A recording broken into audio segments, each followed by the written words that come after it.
Os irmãos podem se assentar. Vamos ler neste momento a palavra do Senhor que iremos expor nesta manhã. A palavra do Senhor, no Salmo 19. Salmos, capítulo 19. Ao mestre de canto, Salmo de Davi. Os céus proclamam a glória de Deus e o firmamento anuncia as obras das suas mãos.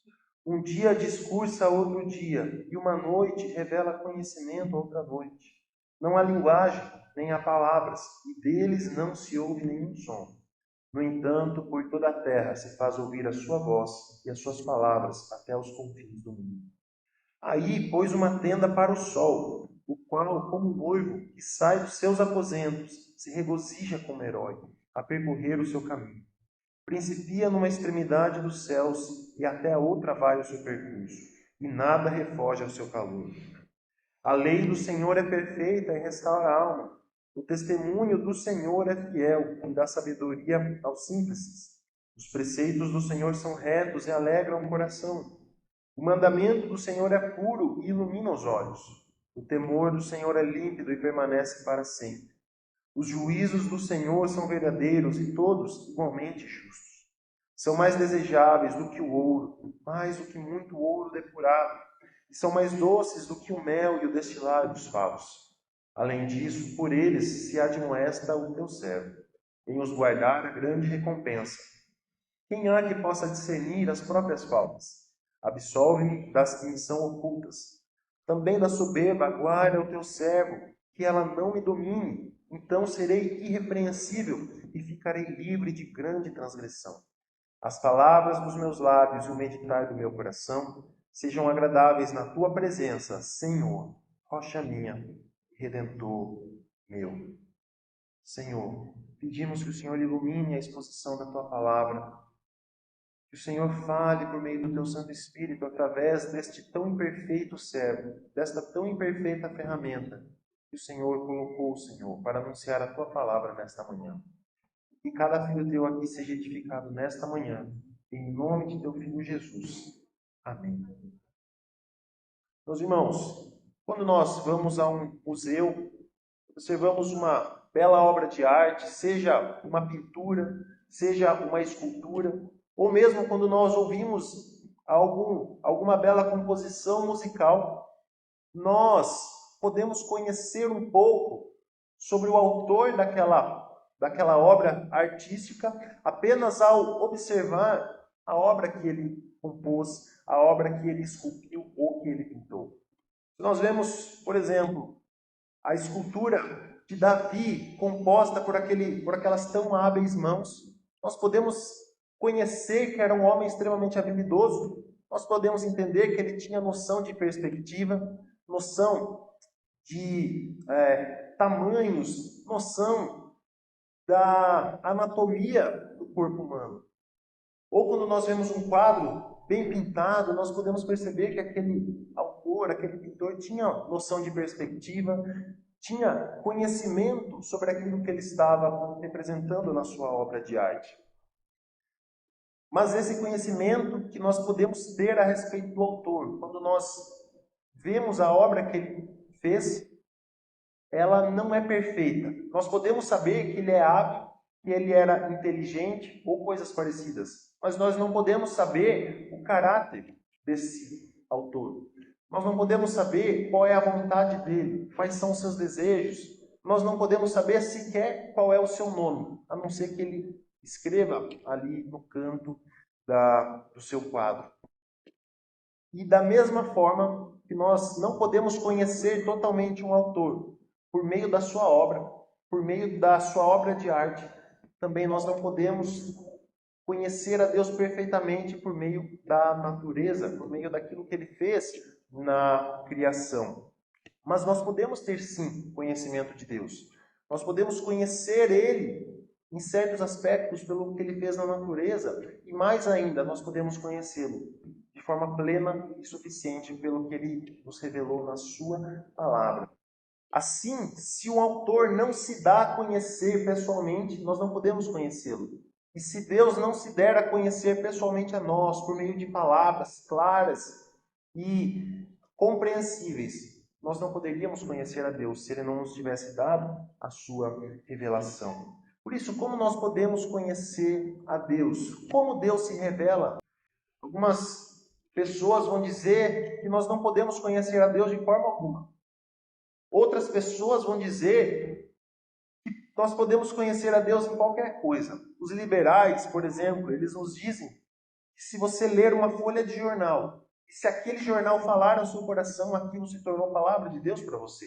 Mas nós rejeitamos essa visão e sabemos que Deus limitou a forma como nós podemos conhecê-lo. A forma como nós podemos nos relacionar com Ele, Deus limitou e estabeleceu quais formas seriam. Por isso, se buscamos conhecer a Deus, além daquilo que Ele quis que nós usássemos para conhecê-lo, nós estamos pecando contra o Senhor. O Senhor estabeleceu esses limites. Que limites são esses? Que formas são essas que nós podemos utilizar para conhecermos a Deus? É disso que esse salmo nos fala. A primeira forma que Deus escolheu para se revelar a nós foi através da criação, através da natureza, aquilo que nós chamamos na teologia de revelação geral. Nós vemos todo este salmo nos dizendo que os céus proclamam a glória de Deus, o firmamento anuncia as obras das suas mãos. Quando nós olhamos o livro de Romanos, capítulo 1, verso 20, texto que nós lemos na nossa liturgia, nós vemos Paulo dizendo que aquilo que de Deus se pode conhecer, ele manifestou na criação. Portanto, os homens são indesculpáveis, porque tendo conhecimento de Deus, não o glorificaram como Deus, nem lhe deram graças. Isso significa que essa revelação que Deus fez de si mesmo na natureza, que é como a digital de Deus na criação, que é como a assinatura de um pintor que ele põe no canto do seu quadro, nos dá a conhecer um pouco sobre Deus, de maneira que nós nos tornamos indesculpáveis. O ateu diz, eu não creio em Deus porque eu não posso vê-lo, porque eu não posso saber se ele existe. A verdade, meus irmãos, pela palavra de Deus, é que Deus deixou a sua assinatura na criação. Deus se revelou de tal forma na criação, da natureza, que todos são indesculpáveis. Ninguém pode usar como justificativa e dizer, eu não creio em Deus porque eu não posso saber se ele existe, porque eu não posso vê-lo. Porque, na verdade, Deus se dá a conhecer por meio da criação, de forma que os homens se tornam indesculpáveis diante do Senhor. Por isso, ninguém poderá usar como argumento diante de Deus no julgamento, Senhor, eu não pude te conhecer. E o Senhor te responderá, isso é mentira, porque eu me dei a conhecer por meio da criação, e você escolheu não me adorar e não me reconhecer como Deus. Os versos 1 ao 2 e também os versos 4 ao 6 nos explicam de que forma Deus se revela na criação. Nos versos 1 ao 2, ele diz que o céu e o firmamento, o dia e a noite. E dos versos 4 ao 6, ele nos diz que o sol revelam a glória e a majestade de Deus na criação. Quando nós vemos o movimento dos astros nos céus, quando nós vemos aquela linda paisagem do amanhecer ou do anoitecer, aquilo deve nos colocar de joelhos e nos fazer reconhecer que há um Deus, que esse Deus reina, que Ele é o Criador de todas as coisas.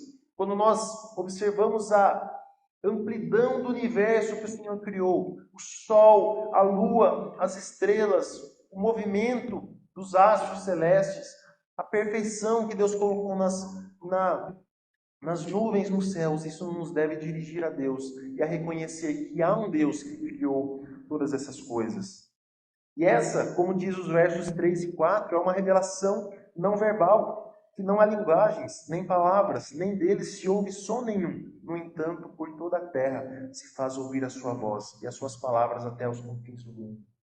Justamente por ser uma revelação não verbal, se torna uma linguagem universal para todos os povos, de todas as línguas, de todas as nações. Todos podemos olhar para essa revelação que Deus pôs nos céus, no firmamento, na natureza, na criação, e compreender que há um Deus que fez todas essas coisas.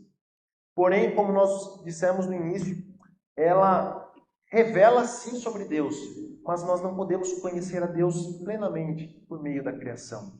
Ela é uma revelação pela qual nós podemos conhecer parcialmente o nosso Criador. Por exemplo, nós podemos entender pela criação que Deus é poderosíssimo, que Deus é infinitamente inteligente, que Ele possui uma mente infinita por ter criado coisas tão perfeitas. Nós podemos entender sobre a grandeza e o poder de Deus, mas ainda pela criação, muito conhecimento que é vital para a nossa salvação nós não podemos conhecer. Não podemos saber, por exemplo, se Ele é bom ou mau, qual é a vontade e o desejo dEle para nós. Nós não podemos conhecer muito sobre Deus e nem sobre nós mesmos, apenas pela luz da natureza que Deus pôs na criação.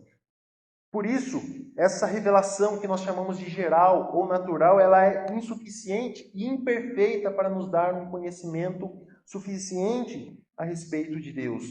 Por isso, a nossa confissão de fé de Westminster, ela diz no primeiro capítulo, na seção primeira, que, conquanto a luz da natureza e as obras da criação e da providência manifestem de tal modo a bondade, a sabedoria e o poder de Deus, que os homens ficam inexcusáveis, contudo não são suficientes para dar aquele conhecimento de Deus e de sua vontade necessária à salvação.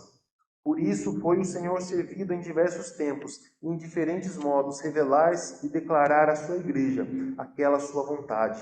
Depois, para melhor preservação e propagação da verdade, para mais seguro estabelecimento e conforto da igreja contra a corrupção da carne e malícia de Satanás e do mundo, foi igualmente servido fazê-la escrever toda.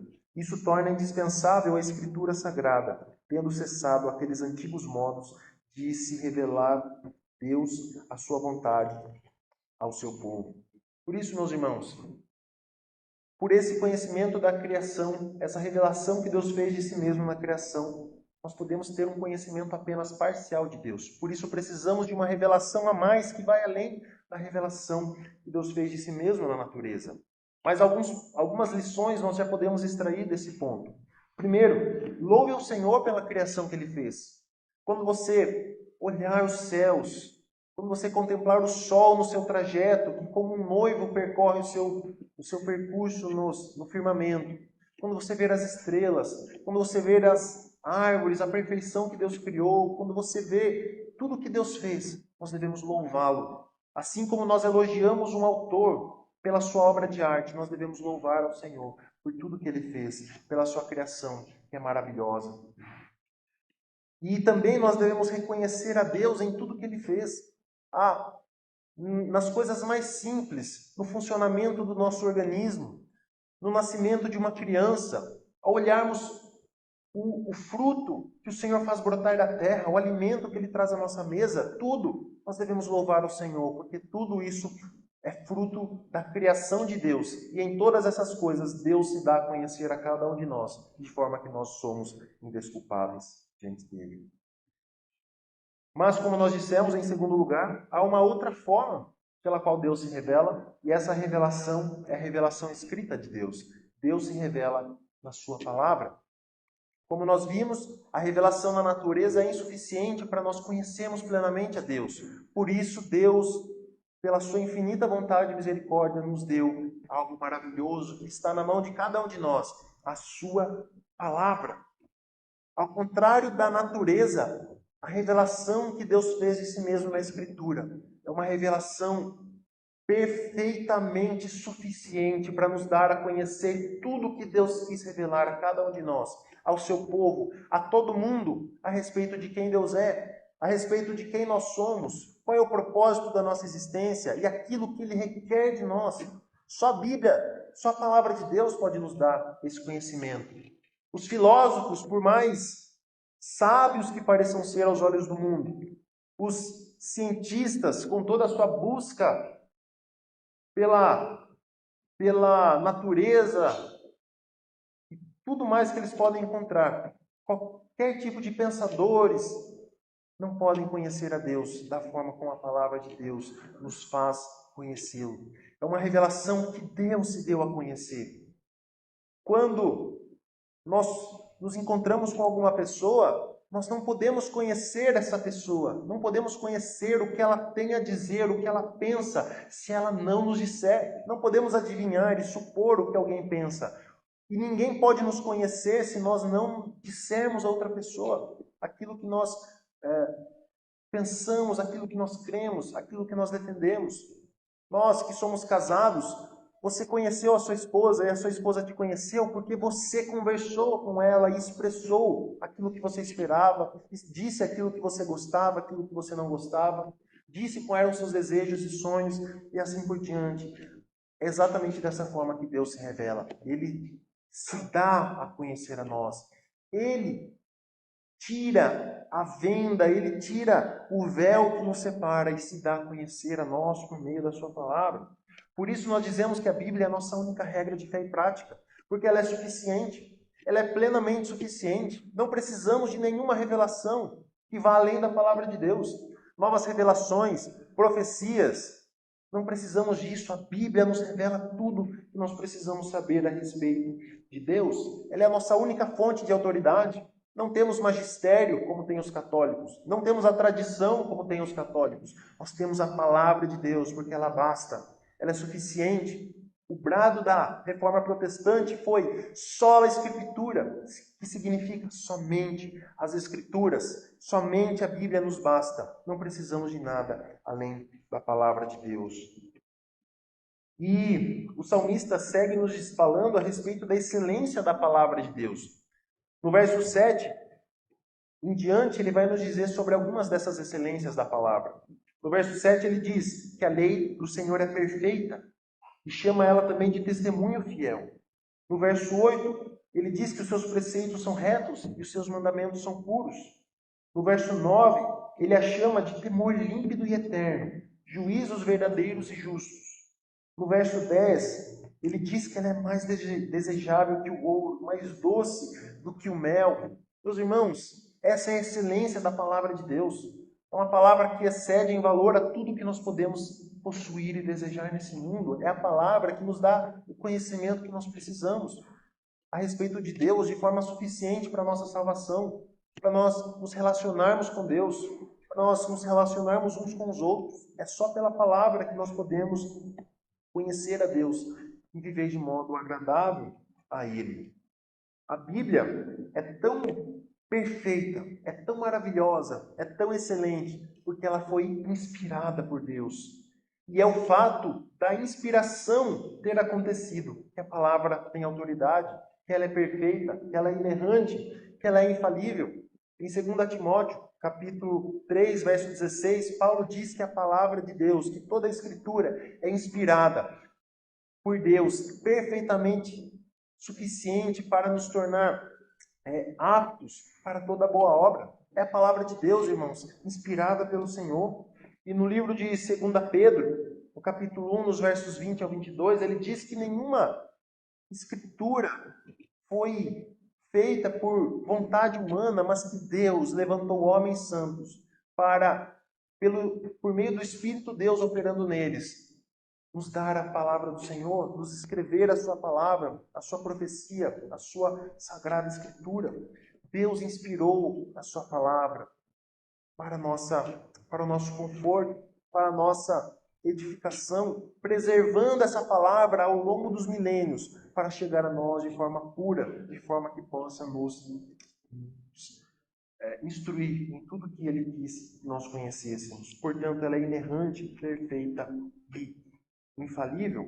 Por isso, se nós temos uma lei, uma palavra, um oráculo, uma revelação escrita tão perfeita, valorize, em primeiro lugar, a palavra de Deus. Dê valor, saiba que pessoas morreram por essa palavra, para que ela chegasse até nós. Dê valor a essa palavra, ame essa palavra, seja grato a Deus por nos ter dado essa revelação tão maravilhosa, tão plena, tão suficiente. Leia e estude a palavra de Deus diariamente. De nada nos basta ter uma revelação tão preciosa se nós não nos debruçarmos sobre ela todos os dias. Faça dela todo o seu prazer, como o salmista diz no Salmo 1, que o justo tem o seu prazer na lei do Senhor, que ele medita na lei do Senhor de dia e de noite. Que seja esse também o nosso modo de agir, o nosso procedimento e a nossa conduta em relação à palavra de Deus. Que amemos a palavra de Deus, porque ela é a revelação de Deus para nós. E ainda, em terceiro lugar, esse salmo nos mostra quais são os benefícios de se guardar a palavra de Deus. Existem muitas maravilhosas bênçãos que o Senhor tem guardado para aqueles que guardam a sua palavra. No livro de Isaías, no capítulo 66, verso 2, o Senhor diz: porque a minha mão fez todas estas coisas, e todas vieram a existir, diz o Senhor. Mas o homem para quem olharei é este, o aflito e abatido de espírito, que treme da minha palavra. Meus irmãos, o Senhor atenta para o homem que guarda a sua palavra. E que bênçãos são essas que o Senhor tem preparado para aqueles que guardam a sua palavra? Ele diz, no verso 7, que o resultado de guardar a palavra do Senhor é que ela restaura a alma e dá sabedoria aos simples. No verso 8 diz que a lei do Senhor alegra o coração e ilumina os olhos. Ela nos tira da cegueira e nos faz enxergar as coisas como devem ser de fato enxergadas. Nos tira da cegueira e nos põe na luz para enxergarmos aquilo que o Senhor quer que enxerguemos. No verso 11 diz que ela é admoestação e que guardar essa palavra traz grande recompensa. Qual é o crente que não quer receber essas bênçãos da mão do Senhor? Quem de nós não quer ser abençoado dessa forma? Contudo, para sermos abençoados dessa forma, nós precisamos guardar a lei e os mandamentos do Senhor. Devemos guardar a sua palavra. Os rebeldes não devem esperar receber bênção alguma do Senhor, mas os justos são guardados pela promessa de que serão abençoados por guardar a palavra do Senhor. Davi, então, faz 2 pedidos a Deus, nos versos 12 e 13. O primeiro, ele pede que o Senhor perdoe aqueles seus pecados desconhecidos. Diz o verso 12, quem há que possa discernir as próprias faltas? Absolve-me das que me são ocultas.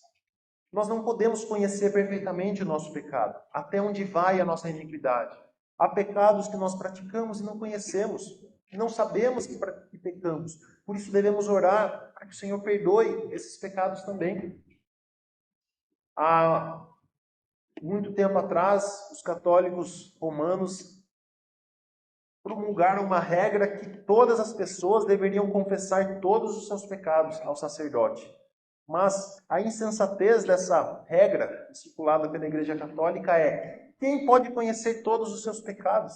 Se essa fosse a norma, estaríamos todos perdidos, porque não conheceríamos todos os nossos pecados. Por isso devemos pedir que o Senhor nos perdoe a todos os nossos pecados que cometemos sem saber.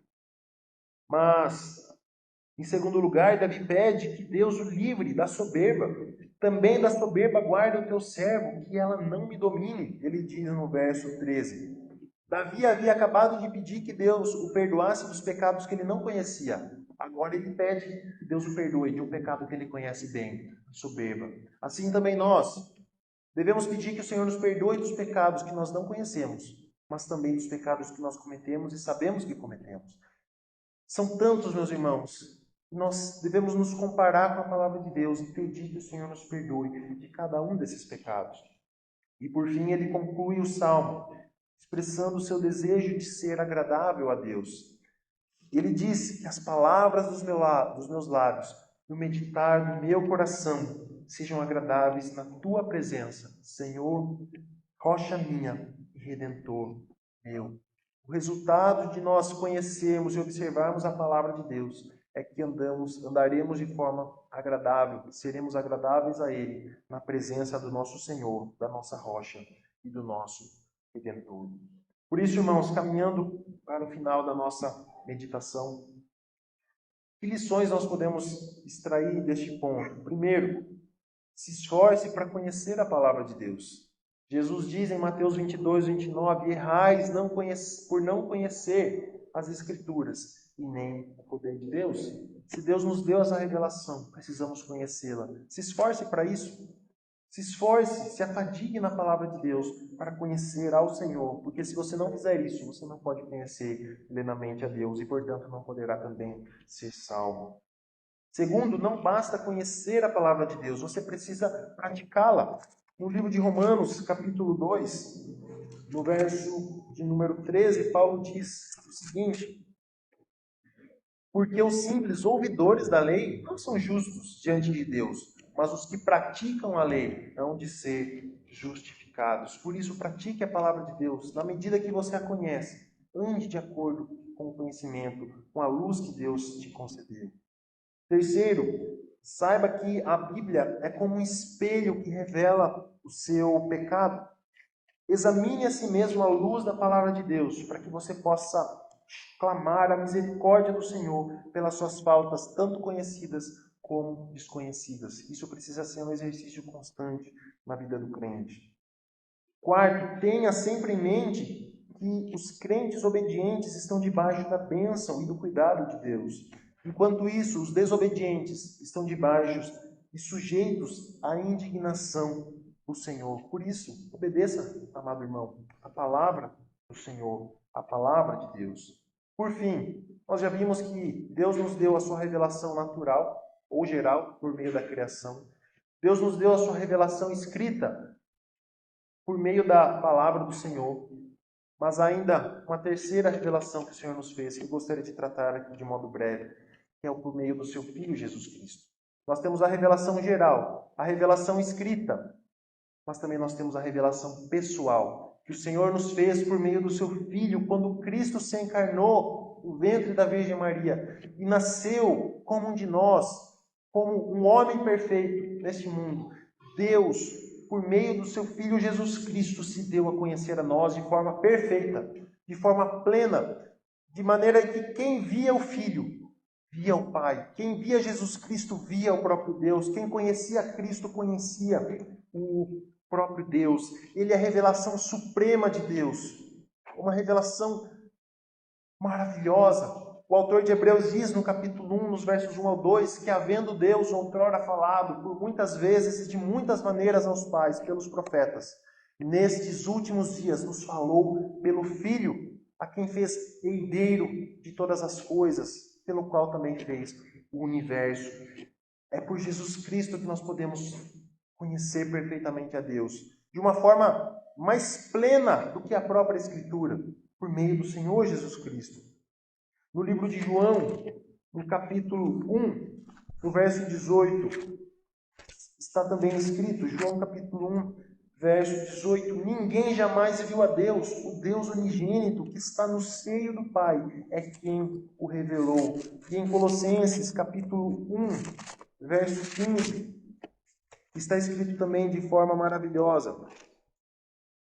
Colossenses capítulo 1, verso 15, diz assim a palavra do Senhor: este, se referindo a Cristo, é a imagem do Deus invisível, o primogênito de toda a criação, irmãos. Cristo é a imagem de Deus, é a imagem perfeita, a plena expressão da divindade. Nós encontramos somente em Cristo.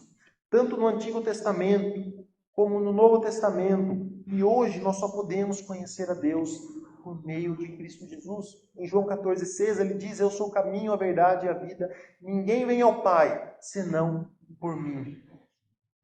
Meus irmãos, Jesus é a plena revelação de Deus. Sem Cristo, tanto a revelação natural como a revelação escrita de nada nos servem. Cristo é a peça fundamental da revelação de Deus, sem o qual qualquer conhecimento de Deus é impossível. Por meio de Cristo nós podemos ver o Pai, conhecer o Pai, ter um relacionamento com o Pai. Cristo é tudo isso, amados irmãos. Por isso conheça Jesus e tenha um relacionamento com Ele. E saiba que sem Cristo você jamais pode conhecer a Deus. Ninguém jamais pode conhecer ao Pai, ter relacionamento com o Pai, ser salvo. Sem Cristo estaríamos perdidos na mais densa escuridão dos nossos pecados. Cegos, absolutamente cegos. Mas Cristo nos revela ao Pai. Meus irmãos, que o Senhor seja glorificado e que possamos dar valor à revelação que o Senhor fez de si mesmo. Primeiro na natureza, depois nas Escrituras e por fim no seu Filho Jesus Cristo. Cristo subiu aos céus. Nós não podemos tocar e vê-lo ainda. Mas o que nos resta então é a Escritura. Que nos apeguemos firmemente a ela até o fim. E que o Senhor nos abençoe em nome de Jesus. Vamos orar, depois nos dividir para a sala da escola dominical. Deus querido, obrigado pela tua palavra. Obrigado porque o Senhor quis se revelar. Jamais poderíamos subir aos céus e trazer qualquer conhecimento do Senhor. Pela nossa razão fraca, caída, jamais poderíamos te conhecer. Mas o Senhor se deu a conhecer a nós por meio de Cristo Jesus. Obrigado, Senhor. Continua falando conosco nesta manhã. Durante todo esse dia, dia santo do Senhor. E nos guarda, Pai. Em nome de teu Filho Jesus. Amém.